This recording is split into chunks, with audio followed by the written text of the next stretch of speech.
أعوذ بالله من الشيطان اللعين الرجيم بسم الله الرحمن الرحيم فوض أمري إلى الله إن الله بصير بالعباد ولا حول ولا قوة إلا بالله العلي العظيم حسبنا الله ونعم الوكيل ونعم المولى ونعم النصير والصلاة والسلام والتحية والإكرام على الرسول المسدد المصطفى الأمجد المحمود الأحمد الذي سمي في السماء بأحمد وفي الأرض بأبي القاسم محمد اللهم صل على محمد وعلى أهل بيت الطيبين الطاهرين المعصومين المظلومين المنتجبين الذين أذهب الله عنهم الرجس وطهرهم تطهيرا وقل رب اشرح لي صدري ويسر لي أمري واحلل عقدة من لساني يفقه قولي أما بعد قال الله تبارك وتعالى في كتاب الكريم بسم الله الرحمن الرحيم إن الدين عند الله الإسلام صدق الله العلي العظيم زينوا مجالسكم بالصلوات على محمد وآل محمد اللهم صل. My respected elders, brothers and sisters in Islam and Iman here in New York or wherever you're hearing my voice, Salamun alaikum jami'an wa rahmatullahi wa barakatuh. Question: what is the foundation of our belief? As we come to the conclusion of the nights of Shahr Ramadan, it's a moment in time for us to reflect and to try to begin the work that is very important for us to succeed in the rest of our year. One can think of Shahr Ramadan as a sort of a month where Allah subhanahu wa ta'ala has invited us to Dhiyafat Allah, the banquet of Allah subhanahu wa ta'ala, where we get re-energized and we get reinvigorated on our journey towards Allah subhanahu wa ta'ala.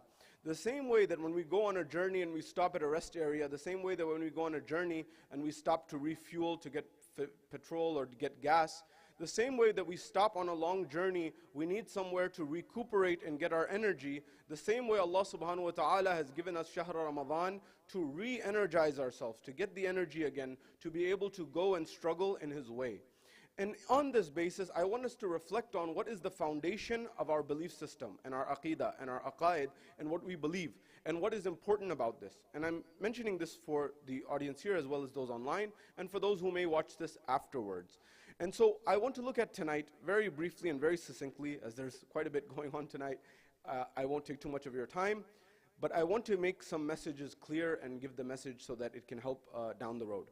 Number one, how do I live Islam fully through the teachings of the Quran and the Ahlul Bayt? Number two, how do I learn from the lives of the Ahlul Bayt in particular, Rasulullah, Imam Ali alayhi salam, in terms of how to struggle for a righteous cause, for a good cause? Finally, what is the foundation of Islam and how is it that that foundation of Islam gives me the strength in my life? Finally, another element of this is, why did the Ahlul Bayt in their du'as do istighfar? Why did they ask for forgiveness? Was there any reason? Did they need to? Or is there something else that the ulama have said that we need to reflect on and we need to think about? And finally, where do we go from here? As in, how do we build the future of our community through programs, through events, through gatherings that benefit each person here, as well as lay the foundation for the strength of the community in the future. This is our agenda for tonight. Wherever you are here in New York or across the globe, Sanna salawat ala Muhammad wa ali Muhammad. At the first level, I want you to, if nothing else, you leave these nights realizing that Islam inspires us to go towards excellence. And what it inspires us to do is to try to bring out the best within us. Whereas Amir al-Mu'mineen says that the disease is within you, but the cure is also within you. You have the right to this cure. And so it is within us, we just have to find it. We just have to tap into it, number one. Number two, when it comes to this, Islam was a religion of life. And if you go to the history of Judaism, you will find in Judaism, there is no concept of an akhirah. Everything is in this world. Modern Judaism has come up with a concept of the akhirah, but generally, if you ask the ulama of the past of Judaism, they would say that we only know about 6,000 years, and then things repeat, for example. Within Christianity, went to the other end, and they said everything is the akhirah. So for example, the whole idea was that, within the Christian doctrine, they would talk about with wealth. It would say, for example, the Bible would say, it is easier for a camel to pass through the eye of a needle than it is for a wealthy man to enter into the kingdom of God. Meaning what? Meaning that if the wealthy person, they will not be in paradise. Only modern forms of Christianity encouraged wealth. When it came to Islam, this is what Michael H. Hart in his book 100, he was baffled by. And he put Rasulullah as #1 most influential person in history. And he said the reason was because Muhammad was not just a religious authority who brought a religion, he also helped the Muslims succeed. That is, how is it that people who were slaves until yesterday, they were able to become such successful conquerors in a matter of only 23 years. This is unbelievable and unheard of in the history of humanity. So there was something that Muhammad told them that brought out the best within them. Bilal was Bilal before and Bilal after. Rasulullah didn't change anything in him physically. He changed something in his heart. He changed something in his mind. So those people who were being treated less than yesterday, Rasulullah sparked something inside of them to say, you are only answerable to Allah subhanahu wa ta'ala, that's it. You are a servant to Allah, and we are all accountable to Allah subhanahu wa ta'ala. And this was the essence of what Islam was truly about. True brotherhood, true sisterhood, in the truest sense, meaning no one is above anyone in the court of Allah subhanahu wa ta'ala. As the poet Iqbal says, Ek hi saf mein khade ho gaye Mahmood o Ayaz. Na koi banda raha, na koi banda nawaz. This idea that this person, and there's a long story behind that I don't have time to go into, but the idea is that when it comes to these different layers in the salah and the different rows, nobody has special preferential treatment. Yes, some people may say that this is an alim or a scholar, and out of respect they will give them that place. But when it comes to wealth or something like this, there's no exclusive location for you or exclusive location for someone else. Everyone is the same in the eyes of Allah. And this is what changed the paradigm when Islam came, #1. #2, when it comes to this, I want you to really think about how Islam inspires you and I to be excellent. There's a moment in time where Rasulullah with his companions, accepted by all Muslims, that they're making a grave, a qabr, for someone who's passed away. And when they're making this grave, the companions, they just put some mud here, some water, some mud, and some bricks. And it was kind of crooked. And as soon as they finished, they saw Rasulullah himself began to straighten the grave. He began to straighten the bricks. He began to make it proper, level it, so it looked nice. He said, Ya Rasulullah, this is just a grave. This person is going to go in the grave and the matter is done. So why are you doing this? Rasul says, no. If you do something, even if it's making a grave, do it properly. Do it the right way. Do it with a certain perfection that you try to make it right. Don't just do something and keep it incomplete and haphazard. So a principle that we get, if we do something, we should do it properly. We should do it with excellence. We should do it with the proper mechanism. And not say, oh, this world has no value, therefore I'm just going to make it as is. Rasulullah didn't see it as such. As the saying from the Ahlul Bayt, from Imam Amir al-Mu'mineen, live in this world as if you will live forever.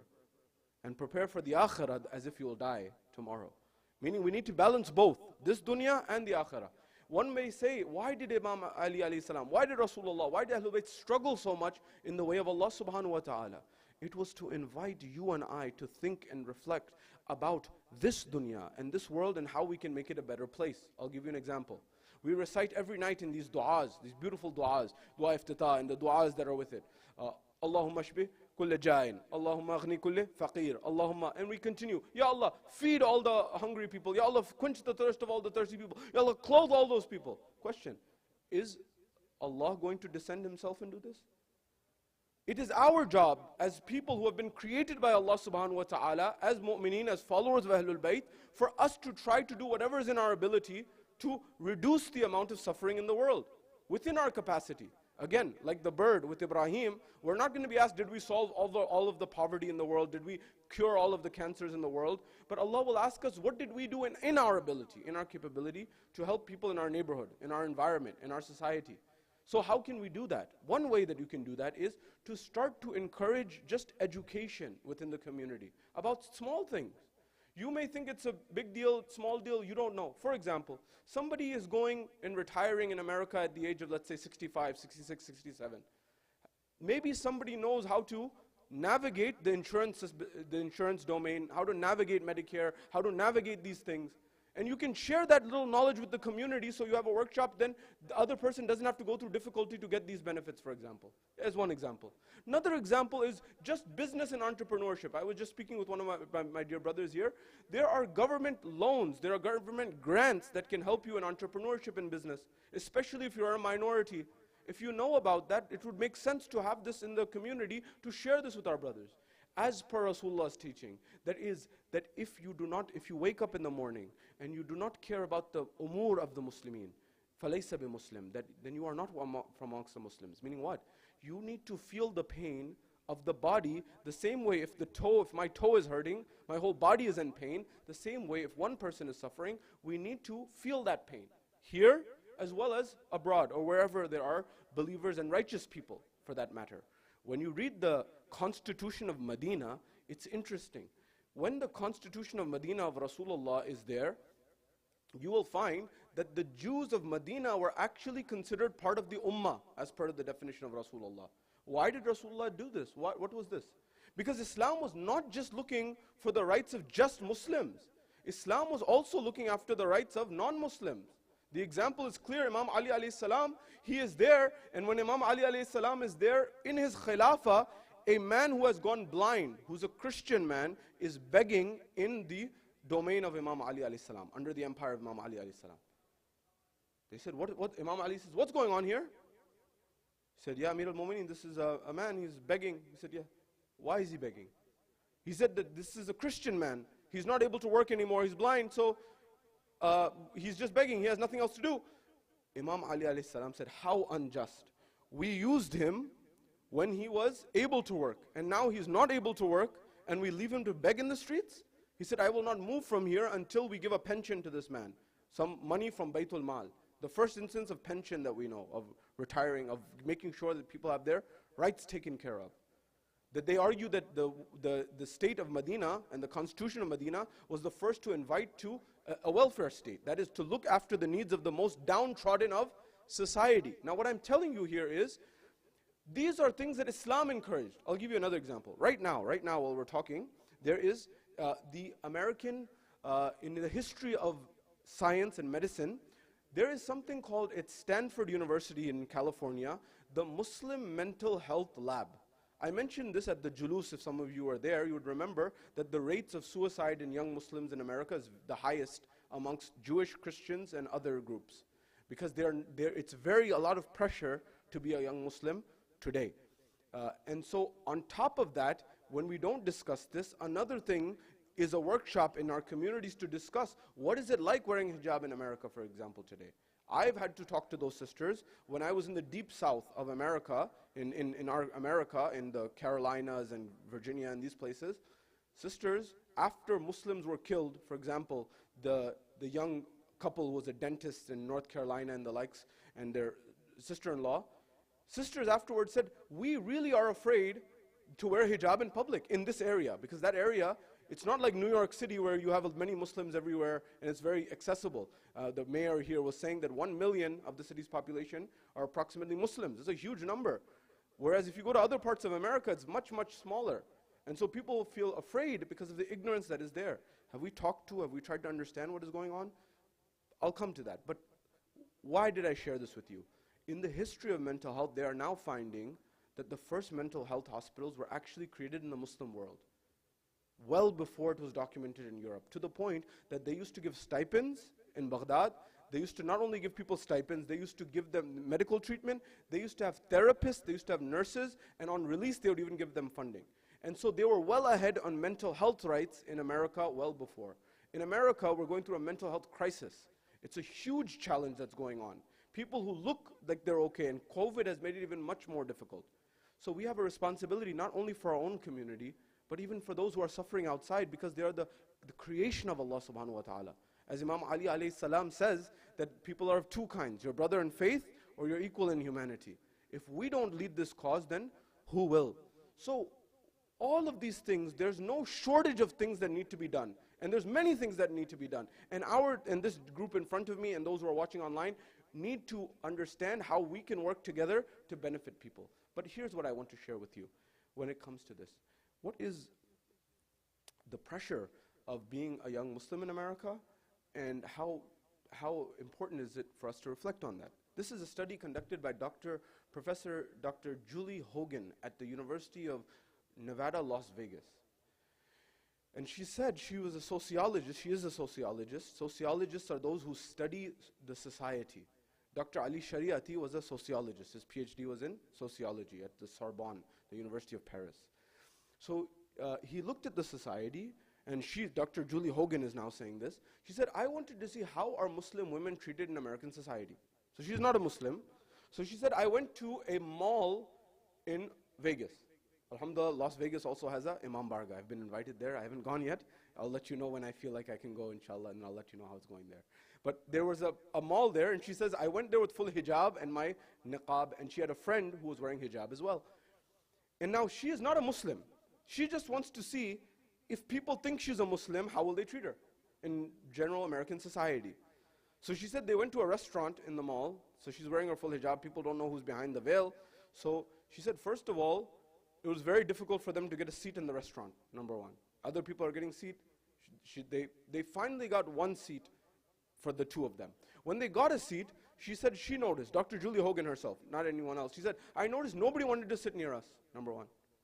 Number two, when the waitress came, she was literally crying of fear or something like this. This is what Dr. Julie Hogan said. To the point that Dr. Julie Hogan herself said that because she didn't know that she's, a white lady who's a professor, because the niqab and the hijab was there. So she said, why are you worried? What are you afraid of? She says, Dr. Julie Hogan said, I said, I don't have a bomb strapped to me. What are you doing? Like, why are you afraid? So she said, first, this was my first exposure, Dr. Julie Hogan says. Then after that, she says, then we got up after the meal, and then we went into the mall after eating. And she said the responses and the looks and the stares were very strange, she said. She said, for example, first a kid, we passed by a child, and he said, Mom, look, a ninja, for example. They're like, what is this? And then she went further, and then there was 5 people who were white men who are very racist towards them and looking in some of the strangest way. And she went down the line explaining her experience.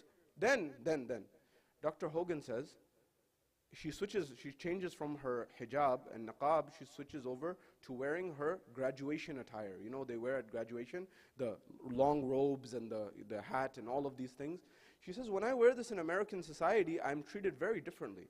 So, for example, people come to me, shake their hands and say that, thank you for educating people, thank you for being a professor, thank you for being a doctor, thank you for helping society and creating the future of America. People treat me with a lot of respect. And so she goes through this experience and she says a line, which I'm quoting to you, not my line. She said that although the clothes that I wear at graduation, physically, they're very heavy, but the burden of them is very light, meaning there's not much pressure to wear them. It's actually very easy to wear them. There's no pressure. The physical garment is very heavy, but the burden is very light. And she said the hijab that Muslim women in America wear, the cloth is physically very light, but the burden is very heavy. And she said that's what people don't realize. She said, her words, I love America, but I do not love how America treats Muslim women. And this was the reality that sometimes in our mosques and our Imam Bargas, our Hussainiyas, we sometimes just tell a young girl, just do hijab. Sure, true, fine. But first ask her also, what is she going through in terms of the pressure that's going on? Because this is a different environment. It's a different environment relative to other places. In places like New York maybe, and I'm sure there's different views in different places in New York also, or Dearborn where there's many Muslim women, or New York where there's many Muslim women, you may not feel relatively that much pressure. But there are parts of America where it's not very easy. And there is something in Islamic fiqh, as you know, it's called uzr. Uzr means undue hardship, meaning it's a personal thing between Allah and a person. And if it's really something you cannot bear between you and Allah, then it's something that it's between you and Allah. But it's not my job, it's Maulana to become police and say that, this is your job, this is halal, this is haram, and this is right. I'm not giving any fatwas here. What I'm saying is, we need to have a heart about what's going on in society, because honestly, many of us brothers, we blend into society. We blend into American society. Someone thinks we're Italian or Spanish or this or that or the other, and they may think you're Hindu or this, or they think you're Indian. And the reality is our sisters, they have to be the flag bearers of Islam. And we say, mashallah, they're the flag bearers. But what if one of the sisters said, what if she didn't ask to be the flag bearer? It's a lot of pressure. Some of us brothers, I'm not the flag bearer, so I won't take the responsibility. But at the same time, if there's a sister who has to deal with that day in and day out, I'm saying this in an environment where our sisters, I'm getting the emails and the calls every day that they're hitting college, they're going off to college and removing a hijab, and this is becoming very normal. Now, I want us to first plant the seed in the heart as to why there was hijab in the first place, not to force people in that domain. And if you understand this, you'll understand from the museums. The museums will tell you, as I was in Los Angeles, I remind you, I went to New York's, the Metropolitan Museum, you will find women from the 1600s, 1700s, actually 1500s, 1600s in Europe who are wearing full hijab, but they're not Muslim. In fact, you'll look at it and say that why? And it says they are wearing this because this is a sign of honor, nobility, and piety as per that custom in that environment, number one. So have we explained what was the concept of hijab in the truest sense of why it was there, number one? Number two, I remember that Italian politician and statesman who when asked, when they were trying to ban in Italy the hijab, he says, I ask you a question. This hijab that Muslim women wear in Italy, how is it different than the veil that is worn by Mother Mary and all the pictures and the depictions of her and baby Jesus and Jesus? They look more like Mary is dressed. So how can I ban that when we are the people who are the holders of the sanctuary of the Roman Empire, and we are saying the Christian church, the Catholic church is based here? So the principle is there's a double standard in society that we need to be careful of and mindful of. So when it comes to that, we should have workshops where we talk about the pressure, number one. Number two, how do we raise awareness with the local officials to tell them that Muslim boys and girls are facing pressure? You know, after 9/11, young Muslims who are in 3rd and 4th grade had to answer questions that Maulanas didn't know how to answer, because that's how much of the issue was. I remember life in America before 9/11. Muslims were generally under the radar. It wasn't a major issue. After 9/11, you had to be able to answer some of the most complicated questions, which even ulama didn't know at the time, and they had to research and find out some of these things. And so it's a very high pressure environment. But today is a different era, a different society, and a new generation. And there's a lot that can be done. I want to conclude here thinking about a few things, what we can do for our sisters, but also what is the foundation of our faith? The question I began with at the beginning. And the foundation of our faith should always be Tawheed. That is Allah subhanahu wa ta'ala's oneness. And this is what the Ahlul Bayt focused on. So now comes the question that I asked in the beginning is, why did the Ahlul Bayt ask for istighfar? Why did they say istighfar? For example, in Sahifa Sajjadiyah, for example, in Du'ai Kumail, which is from Imam Ali alayhi salam, but he taught it to his companion, Kumail bin Ziyad al-Naqai. So why are we doing this? Many ulama have said, for example, it's to teach you and I, which is true. But Shaheed al-Sadr, rahmatullahi alayhi, had a very interesting perspective that I want to share with you. And he said, this was his view, based on his view, and I remind you, Rashid Turabi and other scholars used to say, whoever's vision is limited, their world is limited. And the reality is, Shaheed al-Sadr, Baqir al-Sadr, read a lot of material outside the normal common material. So here's what I wanted to share with you. Shaheed al-Sadr's view was this. He said that Allah subhanahu wa ta'ala alaykum salam, is such an entity. Allah subhanahu wa ta'ala is so magnificent, so magnanimous, that even the Ahlul Bayt, their ma'rifah, their understanding of Allah increases day by day. Meaning what? Even the Ahlul Bayt, their understanding of Allah is not complete. This is a theory from Shaheed al-Sadr. I'm not saying that this is exactly what Islam says, but I'm saying one of our scholars who thought about it, and he came with this realization, this was his view. And he was saying that there are certain things that even the Ahlul Bayt, their knowledge increases day by day. And that one of the things is Allah subhanahu wa ta'ala. Allah is Allah because no one can fully understand Allah. Even the Ahlul Bayt cannot fully understand Allah subhanahu wa ta'ala. So what Shaheed al-Sadr said was, their knowledge of Allah every day is increasing. Every single day. So when they are saying istighfar, they are not saying istighfar about something they've done wrong. What they are saying is, Ya Allah, if we knew yesterday what we know today about you, we would have done more ibadah. We would have done more worship. As the verses of the Quran say, وَمَا عَرَّفْنَاكَ حَقَّ مَعْرِفَتِهِ. As that point in time, Rasulullah even says that on Yawm al-Qiyamah, Rasulullah will cry. Rasulullah, who's rahmatan lil alameen, will make a call. That's documented in the Quran. Rasulullah will speak to Allah subhanahu wa ta'ala. And he'll say, Ya Allah, inna qawm ittakhadhu hadha al-Qur'ana mahjura. Ya Allah, my nation, my ummah neglected the Quran. Neglected. Just didn't take heed of it, didn't listen to it, didn't take it seriously. Who's saying this? Rahmatan lil alameen. The one who constantly told people and forgave people is now complaining to Allah that, Ya Allah, I gave the book and they neglected it. So we need to build this relationship. But at the same time, Shaykh al-Sadr says, look, the knowledge that Allah gave them is increasing with respect to Allah every day. So not that they've done anything wrong, but they are telling us how to do dua and istighfar, number one. And number two, they are also saying that our understanding of Allah is increasing day by day. So if we knew yesterday what we know today, we would have done more ibadah. Which leaves the question of me and you and I.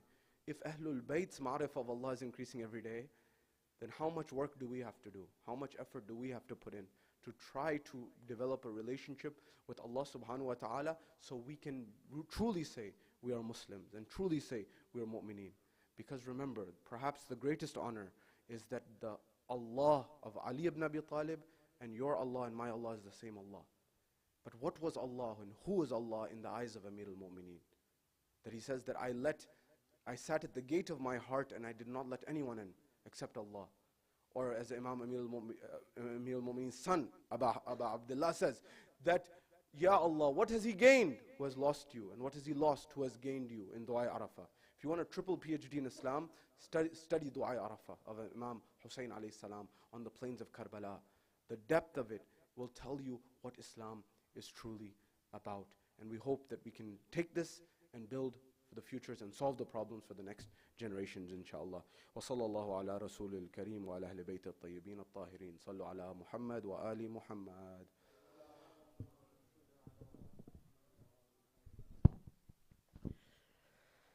السلام عليك يا رسول الله، السلام عليك يا أمير المؤمنين، السلام عليك يا خديجة الكبرى، السلام عليك يا فاطمة الزهراء سيدة النساء العالمين، السلام عليك يا حسن والحسين سيدي شباب أهل الجنة، وعلي بن الحسين زين العابدين، ومحمد بن علي الباكر، وجعفر بن محمد الصادق، وموسى بن جعفر الكاظم، وعلي بن موسى الرضا، ومحمد بن علي الجواد التكي، وعلي بن محمد الهادي النكي، والحسن بن علي العسكري. السلام عليك يا حجة بن الحسن القائم المنتظر المهدي، يا صاحب العصر والزمان، أجل الله تعالى فرجك وسهل الله تعالى مخرجك. السلام عليكم جميعا ورحمة الله وبركاته. الله